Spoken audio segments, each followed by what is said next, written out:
iPhone 8 Plus versus Samsung Galaxy Note 8 speed test. That video is coming up right now. Let's go.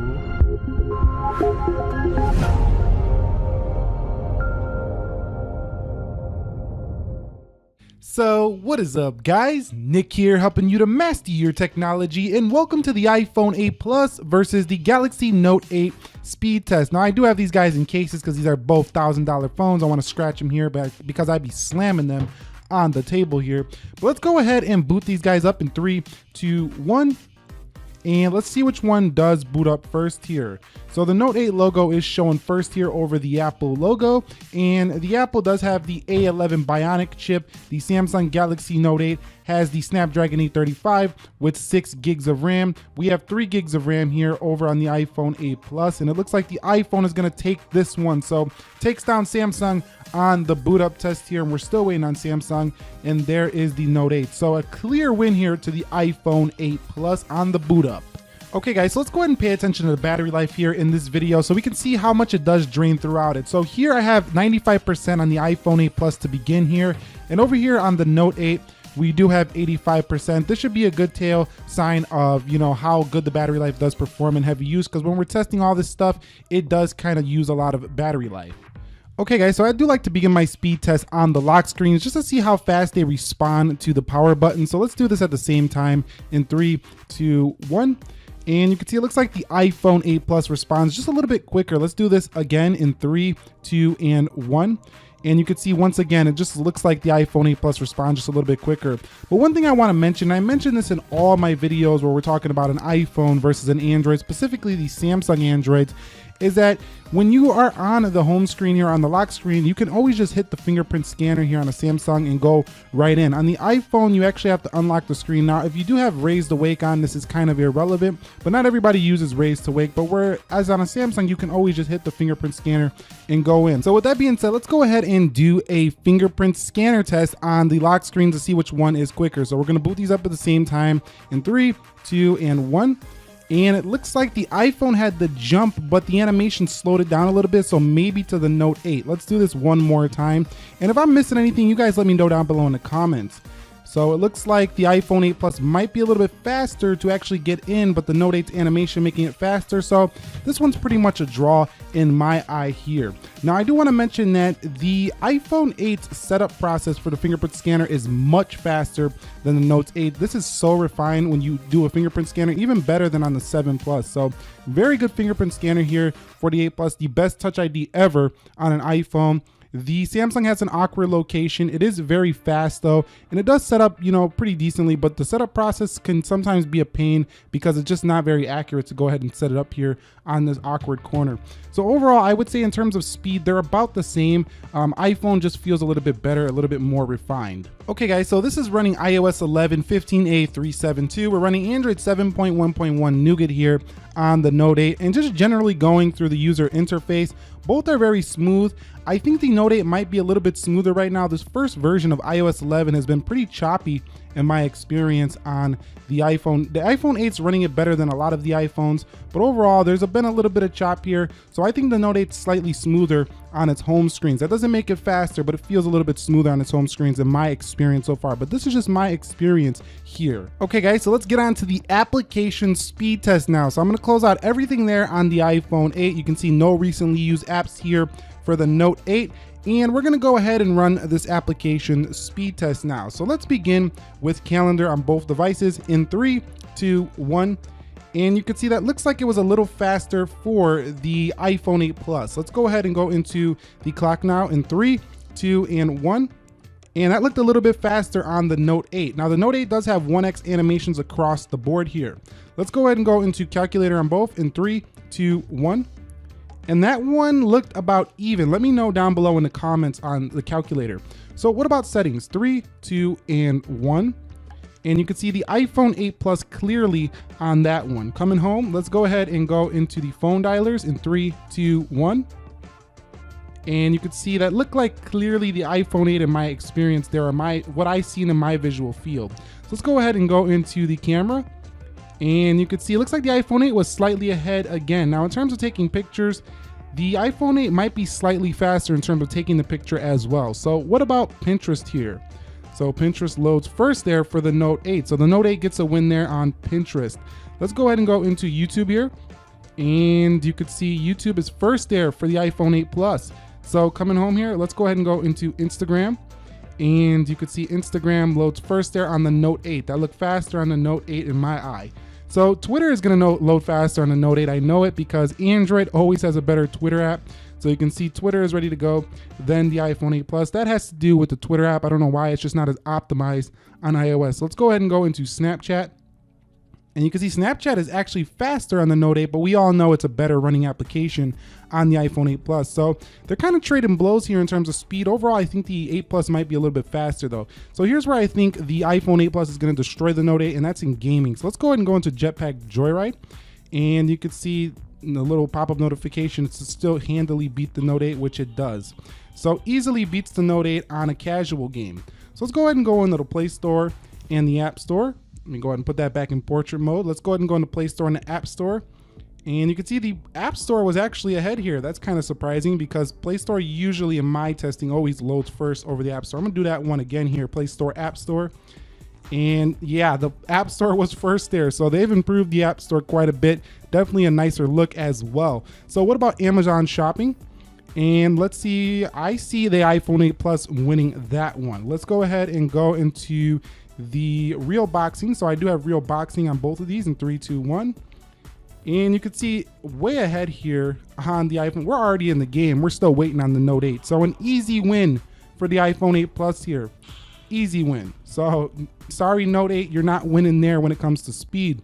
Now I'm just gonna go ahead and put that rotation lock on. It's getting a little bit annoying here.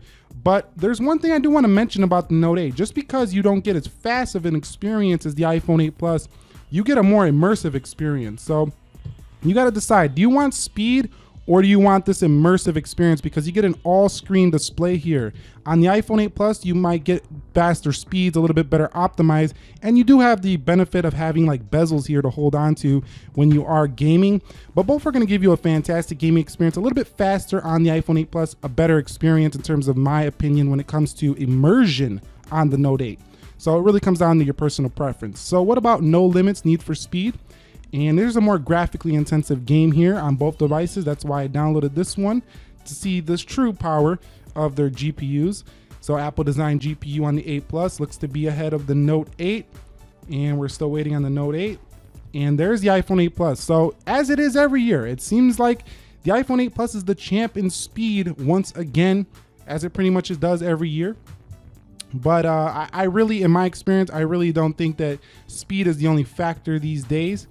It's more about the overall experience and what you personally, to your personal biases, what you like to use. Because when you're not playing these guys side by side, you're not using them, comparing them side by side, both are gonna feel super fast. So let's go ahead and run a video application render now. So I downloaded Magisto on both of these and I'm gonna go ahead and make a movie here on both. This is the same exact video render. We're gonna hit make my movie in 3, 2, 1. And we're gonna hit no thanks on the title. And we should see which one does load first. So the iPhone 8 Plus looks a little bit different. They're creating the movie. You can see it uploading here on the Note 8. And let's see which one does finish this render first. So you can see the iPhone wins this hands down in the movie making abilities or editing 4K or whatever. If you're gonna be doing video editing, powerhouse processing, you can see just in this application right here, the iPhone has the stuff to do that with. Are you going to be editing on a phone this small? Who knows? We're going to have to see how this plays out. If people are going to be making videos right on their phone. I mean, I know a lot of people already do that, but I don't see myself doing it that much, but that's just me. So we're still waiting on the Note 8 here. And you can see the iPhone 8 Plus is just so much faster when it comes to stuff like this, when it gets into the more professional video editing and things like that. Although some would say, well, I like my S Pen to go ahead and tweak where I'm editing, you know, making cuts and stuff. But you can see we're still waiting. And there is the Note 8 finally, about 2 minutes later, maybe a minute later on the Note 8. Okay guys, so let's go ahead and run through these applications through multitasking to see how they hold in the RAM management, and then we'll do a Geekbench and wrap this video up. So let's begin with calendar here on both devices. And you can see both held it pretty good in the background. It looks like the animation flew in faster there for the iPhone 8 Plus. Now remember, we don't have 0.5x animations on the Note 8, so if I did that, it would probably look faster than the 8 Plus. So you can see about the same. So both are holding the applications in the background pretty good. I think the iPhone 8 Plus is doing a better job of showing you the app flying in faster than the Note 8. Camera, you can see the 8 Plus here coming home. Let's go ahead into Pinterest. And the reload, that was a reload there for the iPhone 8 Plus. So let's go ahead and go into YouTube. And it looks like the 8 Plus is ready. What about Instagram? And it looks like the Note 8 was ready there. So it doesn't look like the Note 8 is getting that many wins, and Twitter surprisingly reloads faster even though the first load was quicker on the Note 8. Snapchat, and coming home, let's go into Jetpack Joyride. And you could see the iPhone 8 Plus just ripping through this multitasking. The Note 8 did really well right there in that one, and a little bit of a reload there on the Note 8. So what about the real boxing? And we got a reload there surprisingly on the iPhone 8 Plus. That was weird. But anyway, let's go ahead and go into No Limits. And you can see there is the iPhone 8 Plus. A reload there on the Note 8. What about Magisto? That looked about the same. You could see a multitasking. It looks like the iPhone 8 is again ahead. It looks like Apple's again ahead in the multitasking RAM management. But the Note 8 is surprisingly very good. As you've seen in this test, it's definitely going to be a very good multitasking experience using this phone. Now let's go ahead and go into Geekbench here. And let's go to CPU benchmark on both and run this benchmark. I will be back when they are done. I expect the iPhone 8 Plus to crush it, but we're gonna have to see here. Okay, so the final Geekbench scores are in. You can see a 4260 here on the iPhone 8 Plus, 9795 on the multi-core, just crushing the Note 8 there with an 1869 and a 6079 on the multi-core there. Now, I don't know why, but the iPhone 8 Plus just got super dim, and I just went to display accommodations and it's not seeming to get brighter. So I don't know what's going on. I might have a defect here on my device, or maybe it's just a feature I haven't been aware of yet. But anyway, I just wanted to mention here that the iPhone 8 Plus technically and in the real world is quicker than the Note 8. It feels quicker. It's a little bit faster. But that's not what you're buying a Note 8 for, so keep that in mind. You're not buying a Note 8 just to have the fastest phone in the world. The Note 8 has the S Pen, which makes it a game changer for smartphones if you're into the S Pen. It's a niche thing. Some people don't care. I care. Some people don't care though. But the iPhone 8 Plus gives you a fantastic rear camera, glass back, wireless charging, but you don't get fast wireless charging. It's just wireless charging here. So these are pretty close phones. It comes down to what you want. Both are around the same price. If you go to 256 gig here, you get Samsung's phone, you get the 256 gig micro SD card with their package deal, or you get a 360 gear camera. So you're getting a better deal here on the Note 8, hands down, when it comes to paying for these phones here. And during my testing here, the battery life went from 95% to 88% here on the iPhone 8 Plus. That's going to give you a 7% decrease here in this video. Went from 85 to 80 here on the Note 8, so a 5% decrease. So it looks like battery might be better on the Galaxy Note 8 in my experience in this video so far. Anyway, that's it here between the iPhone 8 Plus and the Samsung Galaxy Note 8 here. If you guys found this video enjoyable, helpful, go ahead and click the like button for me. Share it with a friend who might be deciding between one of these two phones. And if you're new here, consider subscribing. Nick here, helping you to master your technology. Be sure to be well, and peace.